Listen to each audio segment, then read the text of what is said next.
Captaincy उमेदवारी task जो आहे ना, तो या घरातल्या सदस्यांना बिलकुल कळाला नव्हता. ह्यांना एकही गोष्ट माहीत नव्हती की बाबा कोणाला आपल्याला सदस्यता द्यायची आहे, कोणाकडनं आपल्याला काढून घ्यायची आहे.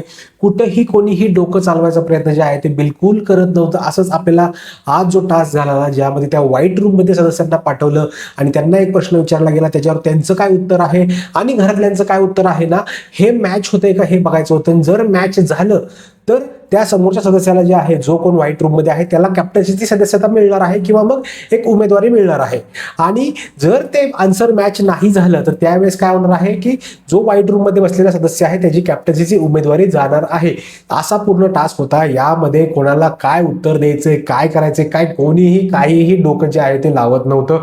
सगळ्यांना जे ते खरं वाटते त्यांना ते खरं उत्तर ते आतून देत होते. आणि हे पण प्रत्येकाला हे लोक देत होते की कसं ठीक आहे, हा ह्यानी हे ठरवलं असेल, बहुमत सगळं काय त्या टोळीच्या अपोजिट मध्ये सगळं गेलं होतं.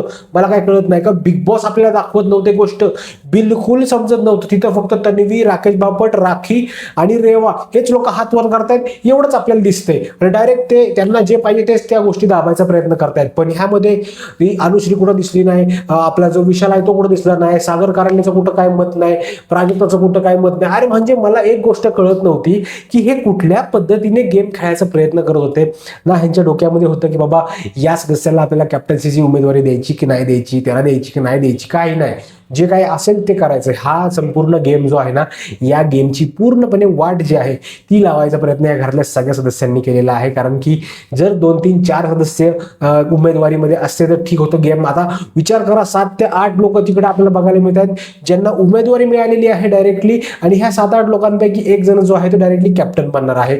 म्हणजे काय कसला टास्क आता हे ऑर्गनाईज करतील बिग बॉस वाले काहीही सांगता येत नाही. बाकी तुमचं या संपूर्ण टास्कची वाट लावल्याबद्दल काय मत आहे ना, नक्की मला कमेंट करून सांगा. भेटूया पुढच्या व्हिडिओमध्ये मित्रांनो. तोपर्यंत जय हिंद, जय महाराष्ट्र.